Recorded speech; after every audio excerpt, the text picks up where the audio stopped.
kubona abarundi bantora bakashira imbere yabo ngo ndabarongore ngasanga nta komine nimwe buzemwo n'imiburiburi abantu 50 bariko bararira barizwa n'iki ubutungane mbwira umukuru w'igihugu wacu biki wogira iki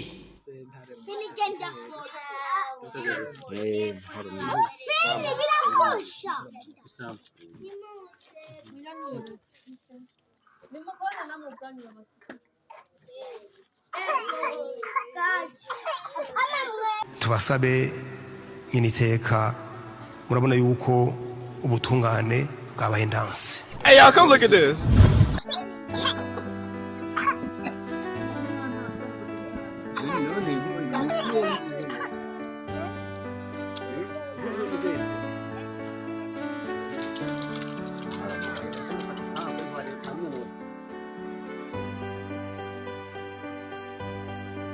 Mu majambo muza kudutekererana binginge muze kutubwira ivy'ubutungane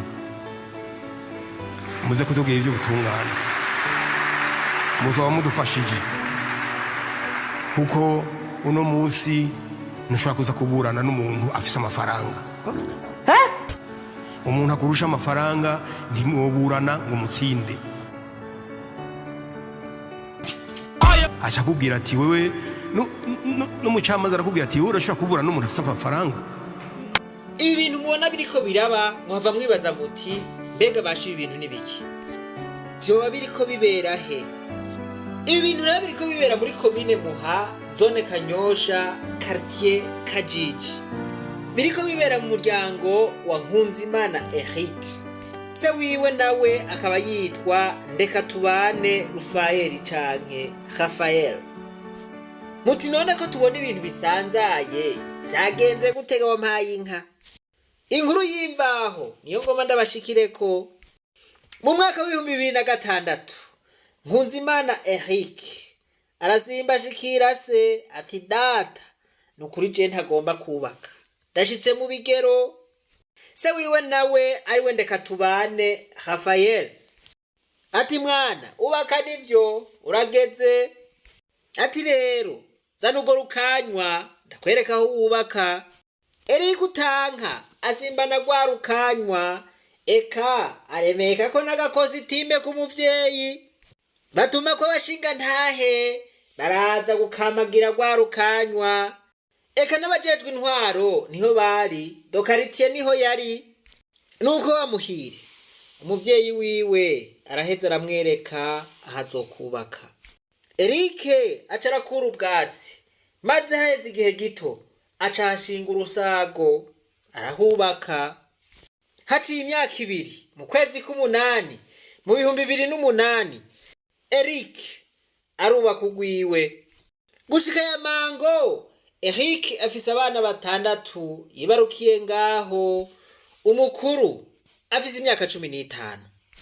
Mu mwaka wa 2019 rero niho umuvyeyi wiwe yagomvye kugurisha ryatongo. Itongo iryahe ryatongo riko na yanzu ya Eric. Eric nawe utanka ati je sinoba intambamye. Ariko aravuga ati turondera umwenjeniyere aza guharura ivyo nakoresheje vyose mu kubaka iyi nzu. Iyi nzu ayiha agaciro hanyuma mumpe ayo nakoresheje imbere yuko itongo ridandazwa, hanyuma nje mu ruhande rw'abandi bana ubwo buzoba ubutungane. Ico ciyumviro ca Eric rero nta gaciro cahawe, ahubwo bobo ngo wabaciye bakanagara no muri sentare guhongera. Mvuze guhongera nukuvuga yuko baciye baja gutanga amahera muri sentare. Uwo muvyeyi Ndekatubane rero acadandaza ryatongo ririmwo na yanzu ya Eric kandi batabanje kubija inama. Mu nyuma rero wa muvyeyi niko kuzanana na sentare ibintu vyose batahanze. Babuzukuru biwe ngaba ubu bari hanze.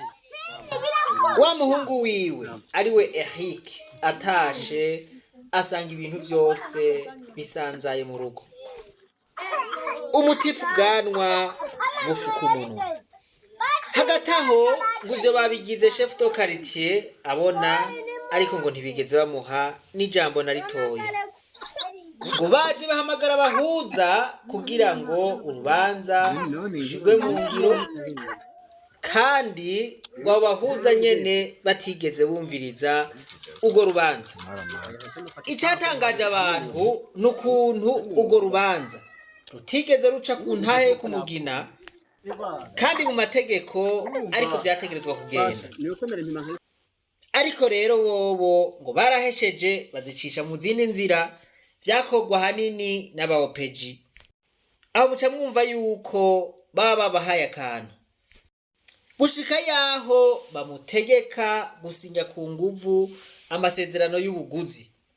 Ivyo Eric yavuye hakana ati nta masezerano y'ubuguzi yobera muri besere. Muri besere opeji ati udasinye ngaha turakujana muri parike.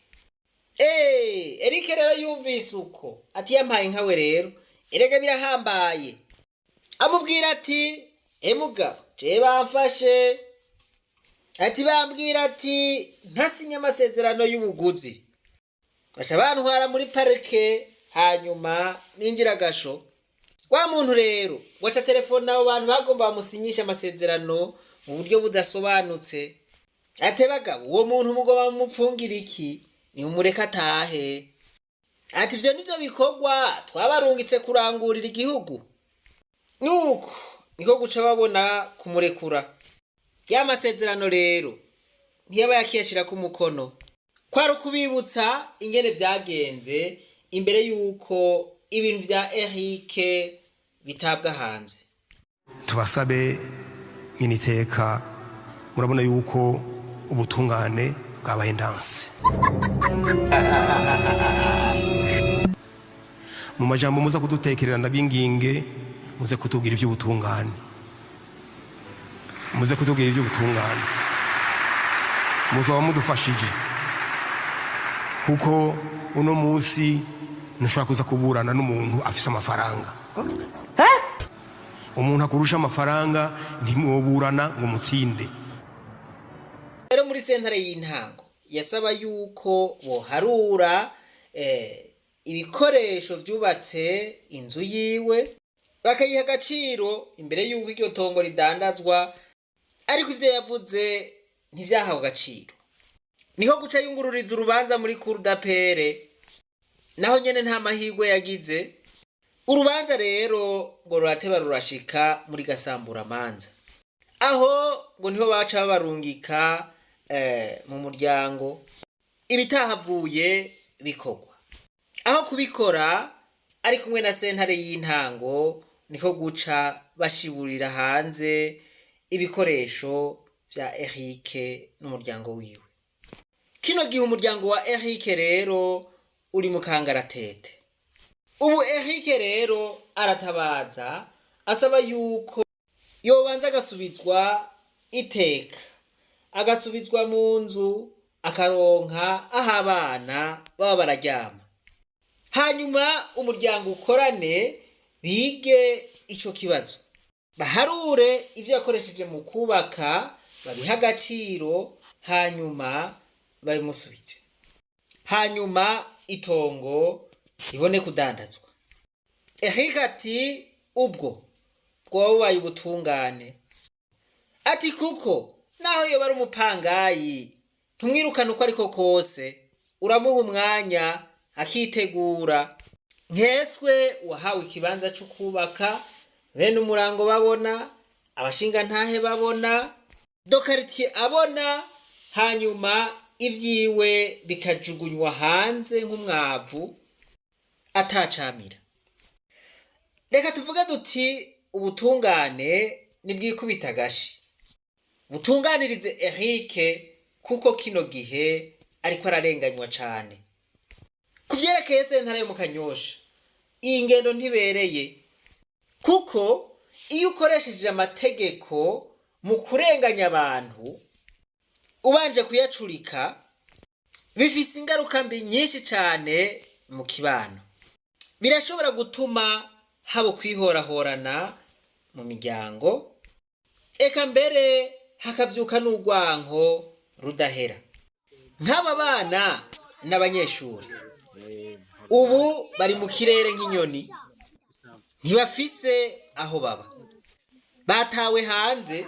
Mubona none ejo wobasha kuvuga ngo sogokuru canke sekuru mubona yoshobora kubikorako ngo bamusimbanire amazi? Abajejwe amategeko mu ngingo bafata boraba ukuntu batoza barafata ingingo zituma haba urwanko mu bene gihugu. ngasanga nta komine nimwe ibuzemwo n'imiburiburi abantu 50 bariko bararira, barizwa n'iki? Ubutungane. Abantu rero mukorera muri sentare ya Kanyosha, murabe neza yuko mutoba murimwo mu bantu bariko batuma abene gihugu barira. Mwigengesere cane, hariho n'ayandi makuru adasanzwe turiko dutohoza kuri sentare ya Kanyosha. Nitwaheza ico gikorwa tuzoheza tukibashikirize. Imana yo mwijuru nibahezagire mwese. Reka twibandanirize rwa rugendo rwacu maze tugaruze umunezero Satani yatunyaze. Umuntu atarashika mu ishuro ry'abarundi bose turamuhaye kaze.